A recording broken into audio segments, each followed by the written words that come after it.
The Old Testament says that no one has seen God and lived. And how can Jesus?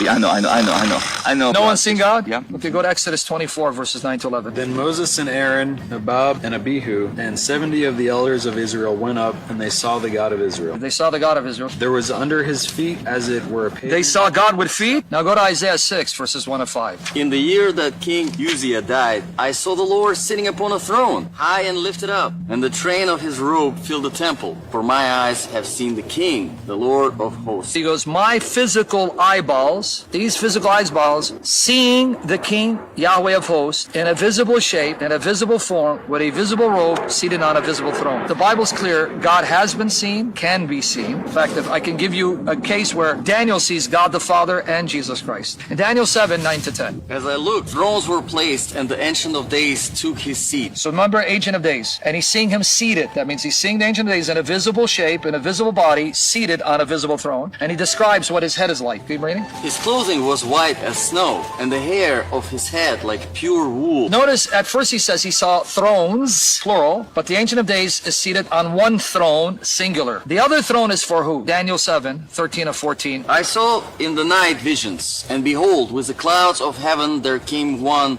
like a son of man, and he came to the Ancient of Days. You see that, brother? They're not the same. Son of Man comes to the Ancient of Days, so he's not the Ancient of Days. The Ancient of Days is someone else. The Son of Man is someone else. And I see the Son of Man going to that Ancient of Days who has got white hair and a white robe. So he approaches him. And to him was given dominion and glory and a kingdom, that all peoples, nations, and languages should serve him. His dominion is an everlasting dominion, which shall not pass away, and his kingdom one that shall not be destroyed. So the other throne is for the Son of Man, because he's an eternal king with an eternal kingdom who reigns over all peoples and whom all nations must worship. So that's why he saw thrones. One for the Ancient of Days, the other for the Son of Man. According to the New Testament, Jesus is that Son of Man. How do we know? Because in Mark 14, 61 to 62, the high priest says, I adjure you by God, are you the Christ, the Son of the Blessed? Jesus answered, I am, and you shall see the Son of Man seated at the right hand of power, coming with the clouds of heaven. Well, if Jesus is the Son of Man, then who's the Ancient of Days? That's the Father. How do we know Jesus even existed? If you're going to question the historicity of Jesus, we have more sources on the life of Jesus than pretty much for any figure of that time. Let's say the Caesars or whoever it is, comes from sources that are hundreds of years after the reported events. So if you want to be consistent, then deny all of these historical characters, and then I would respect you more. But don't choose to reject Jesus' historicity when you have more documents supporting his historicity than we have for figures at that time.